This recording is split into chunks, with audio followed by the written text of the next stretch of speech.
আসসালামু আলাইকুম রহমতুল্লাহ। Hello guys, আজকে এখানে যা দেখতে পেরেছেন, এই যে একটা কাচের বাটিতে আমি বেলকে মিশ্রণ করে নিছি, মানে এটাকে গলিয়ে নিয়েছি। আর এই যে আম, রূপালি আম, যেটাকে গ্রাম্য আম বলা হয়, রূপালি আম মিষ্টি, অনেক প্রচুর মিষ্টি আমগুলা। আর এই হচ্ছে একটা বোতলের দুধ আছে, আমি কিছু খেয়ে ফেলছি।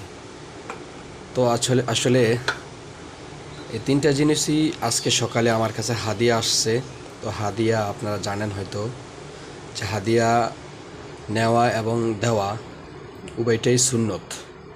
তো আমার কাছে যেহেতু এগুলো হাদিয়া আসছে, আরও আসছে, তো আমি সামান্য সামান্য কিছু নিয়ে আজকে মনের ভিতরে একটা ইচ্ছা হলো যে আমি তিনটাকে সংমিশ্রণ করে আমি একটা জুস তৈরি করব। দেখব আজকে জীবনের অভিজ্ঞতা ফার্স্টে, যে তিনটার সংস্পর্শনে বা তিনটার সংমিশ্রণে দেখব যে আমার এই শরবতটা কেমন হয়। আজকে আমি আপনাদের সাথে আমার অভিজ্ঞতা শেয়ার করব ইনশাল্লাহ, আপনারা আমার সাথেই থাকুন।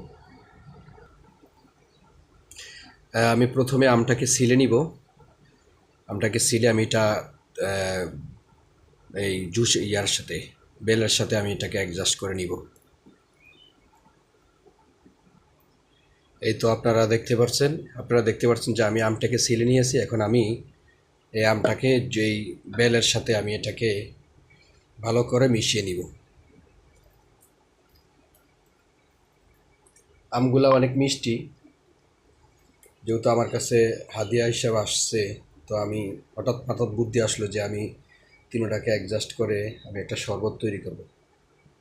আর আল্লাহর দেওয়া ফল, গ্রীষ্মকালের এই ফলগুলা আসলেই আল্লাহ তাআলার একটি বিশেষ নেয়ামত, যা মানে আল্লাহ তাআলার নেয়ামতের শুকর আদায় করে শেষ করা যাবে না।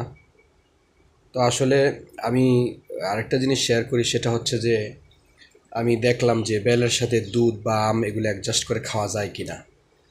তা আমি তৎক্ষণাৎ চলে গেলাম গুগল কাকুর কাছে। কাকুর কাছে গিয়ে আমি যখন চার্জ করলাম, তখন আমি দেখতে পেলাম যে তারা সেখানে বলতেছে যে বেলের সাথে দুধ মিশ্রিত করে খাইলে শরীরের অনেক উপকার হয়। তার মধ্য থেকে হচ্ছে শরীরের বর্তমান যে গরমের কারণে যেই এনার্জি ফিল হয়। আর দ্বিতীয় হচ্ছে যে হজম শক্তি বৃদ্ধি পায়, অতি দ্রুত হজম শক্তি বৃদ্ধি পায়। তো আমার আসলে অনেক দিন হইতে একটু হজমের সমস্যা, তা আমিও মনে করলাম তাহলে এটা আমি এই সুবর্ণ সুযোগটা আমি কাজে লাগাতে পারি। আসলে আমটা যদি টক হইতো তাহলে দিতাম না, আমটার ঘ্রাণটা একটা অমায়িক ঘ্রাণ, যা হৃদয়কে প্রশান্ত করে দেয়। আমটি হচ্ছে গ্রাম্য আম হলেও আমটি যাতে ভালো রুফালি আম। আমাদের আমরা বাজারে, হাট বাজারে যে রুফালি আম নামে পাই, তো সেই একটা ঘ্রাণ আসতেছে, অনেক সুন্দর। আশা করি অনেক মজা হবে। তো এজন্য আপনাদের সাথে শেয়ার করলাম আর কি।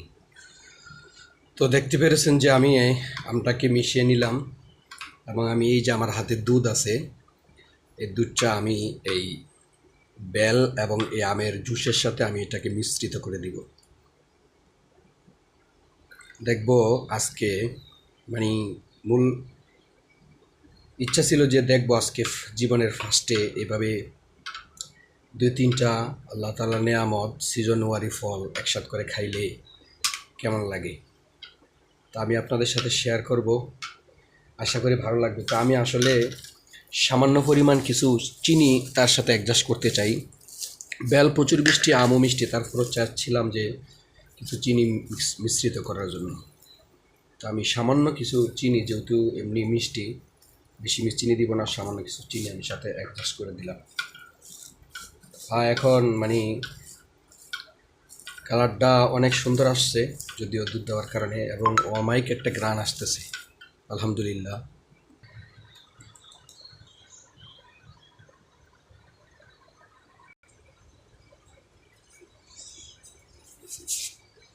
আলহামদুলিল্লাহ, অলরেডি আমি শরবতটা তৈরি করে ফেলেছি।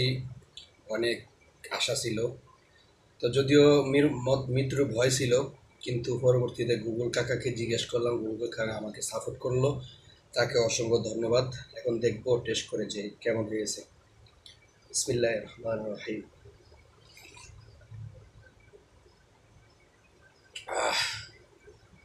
আলহামদুলিল্লাহ, অনেক আলহামদুলিল্লাহ, অসাধারণ হয়েছে। আমি কল্পনা করিনি যে এত স্বাদ হবে, এবং ঘ্রাণটা অনেক আমার কাছে আমার অনেক পছন্দ লাগতেছে। আলহামদুলিল্লাহ, আল্লাহ তাআলার দরবারে শুকরিয়া যে আল্লাহ তাআলা সিজনওয়ারি এত সুন্দর ফল আমার কাছে পৌঁছে দিয়েছেন। এটা আল্লাহ তাআলার কাছে শুকরিয়া।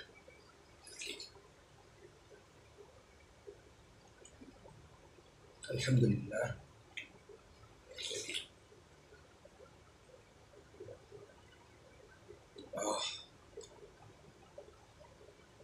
আহ, আমি একাই খাইতেছি, যদিও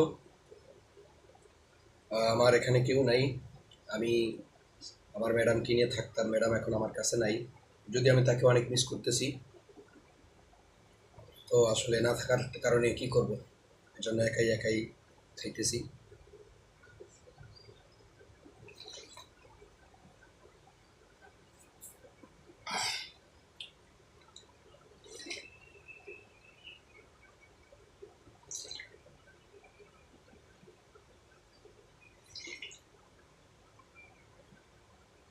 আলহামদুলিল্লাহ। আলহামদুলিল্লাহ, এই শরবতটা যদি আমি বাজারে কিনে খাইতাম, তারপরও বাজারে কত ধুলাবালি, কত ময়লা, আমার কাছে প্রায় আমি মনে করি যে যেহেতু শরবত বানাইছি, প্রায় আমার কাছে 200 টাকার মতো নিয়ে যেত। আলহামদুলিল্লাহ, আমি এখানে তৈরি করছি, অনেক শান্তি, অনেক তৃপ্তি লাগতেছে। আপনারা ট্রাই করে দেখতে পারেন, অনেক স্বাদ লাগতেছে এবং অনেক মজাও লাগতেছে, যেটা আমার হৃদয়টাকে প্রশান্ত করে দিয়েছে। আলহামদুলিল্লাহ। জি আলহামদুলিল্লাহ, সকলে ভালো থাকে।